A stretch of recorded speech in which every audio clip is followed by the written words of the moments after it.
Donc, on continue. Hein. Donc, je parlais donc de l'antibiothérapie probabiliste. Hein.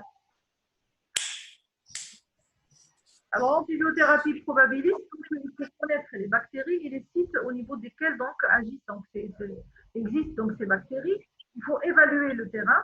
Et puis, une fois que vous avez évalué le terrain, vous allez décider, est-ce que c'est une... excusez-moi, je vais faire le diaporama d'abord. Voilà.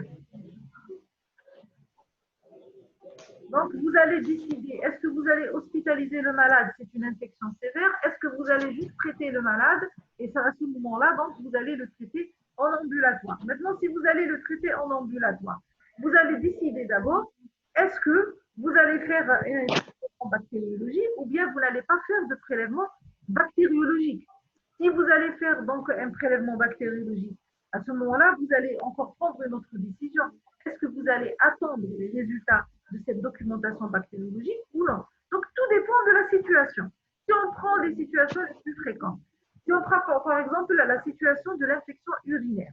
L'infection urinaire, on doit faire un document, donc un prélèvement d'urine, on doit faire donc, on doit avoir une documentation bactériologique seulement, donc on commence le traitement avant le résultat.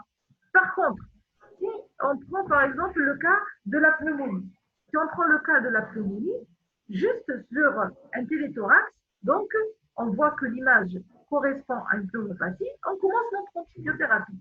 On n'a pas besoin de faire un prélèvement bactériologique. On sait que le plus souvent, il s'agit du pneumocoque. Donc, c'est ça l'antibiothérapie probabiliste. C'est d'abord connaître les bactéries, c'est d'abord évaluer le terrain, c'est décider si on doit hospitaliser le malade ou non. Hein, et si vraiment on n'est pas sûr, est-ce que c'est une infection bactérienne ou bien une infection virale, à ce moment-là, donc, il faut recourir un peu au temps. On va se donner le temps, si vous voulez, et on va temporiser 72 heures. Si au bout de 72 heures, la fièvre persiste ou bien si elle s'aggrave, à ce moment-là, on est sûr que c'est une infection bactérienne. Si les choses commencent à aller mieux, que la fièvre commence à décrocher, commence à disparaître, à ce moment-là, on sait que c'est une infection virale. Et donc, on n'a pas besoin de donner des antibiotiques. Donc, dans la prescription d'antibiotiques de manière probabiliste, tout revient au praticien. C'est à lui donc de prendre la décision.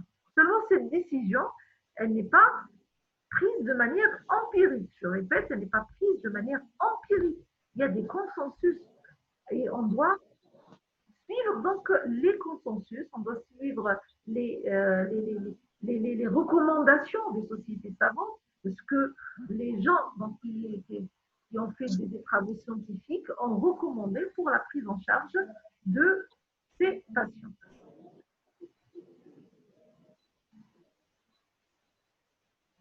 Donc, il y a plusieurs situations pour lesquelles donc, on donne de l'antibiothérapie probabiliste. Il y a la situation de l'angine, qui est la plus fréquente. Et puis, il y a d'autres situations que vous voyez devant vous. Hein.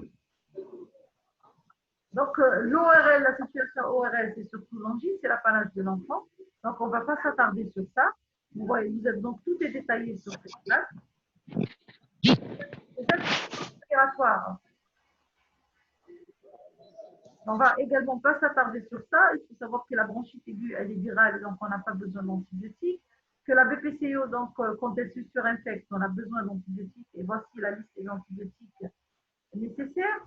Que la pneumopathie communautaire, donc, c'est la cible, c'est le pneumocoque, et vous savez tous donc, que c'est le germe le plus fréquent en matière donc, de pneumopathie communautaire.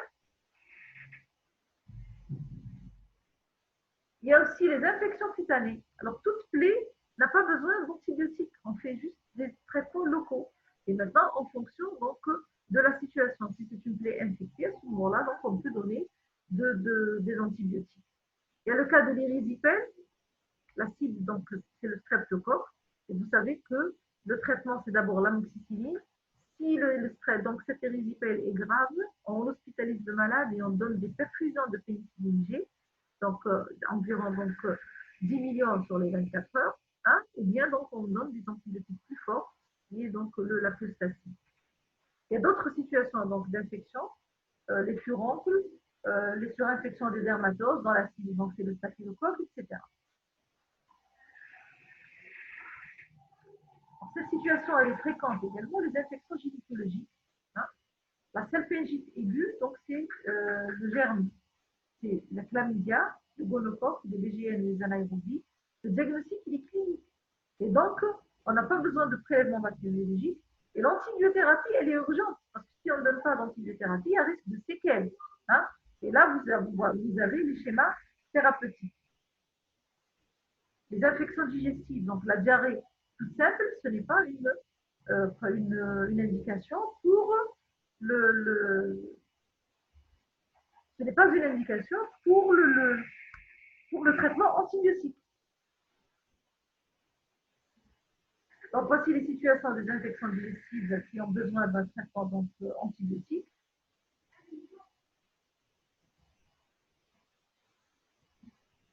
Les infections urinaires. Donc, toujours après NECDU, le germe le plus fréquent, c'est le coli. Donc, on commence généralement un traitement antibiotique d'emblée. Donc, le traitement antibiotique, c'est surtout en fonction de la symptomatologie. Lorsqu'il s'agit d'une cystite aiguë simple, on va aller juste vers un antibiotique à prise unique, surtout la fosfomycine, ou bien à prise courte, comme les quinolones ou bien les fluoroquinolones. Par contre, quand c'est une infection communautaire, donc on va aller vers des antibiotiques qui sont plus forts, hein, par voie parentérale parfois. On peut aller vers des associations d'antibiotiques.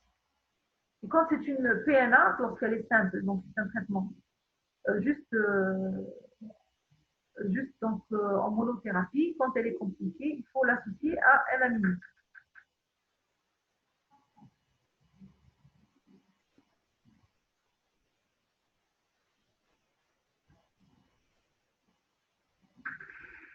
L'endocardite, c'est une urgence thérapeutique. Donc, vous savez qu'on fait de thérapie à plusieurs séries d'hémocultures, au minimum 3.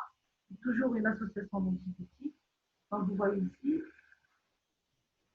Les méningites, toujours, donc, faire une étude du SCR d'abord pour éliminer une mycologie virale. Et puis, il faut commencer par une céphalosporine de 3e génération. Et puis, adapter en fonction de l'antibiogramme. Les immunodéprimés également. Donc, maintenant, on va parler surtout des indications des associations antibiotiques.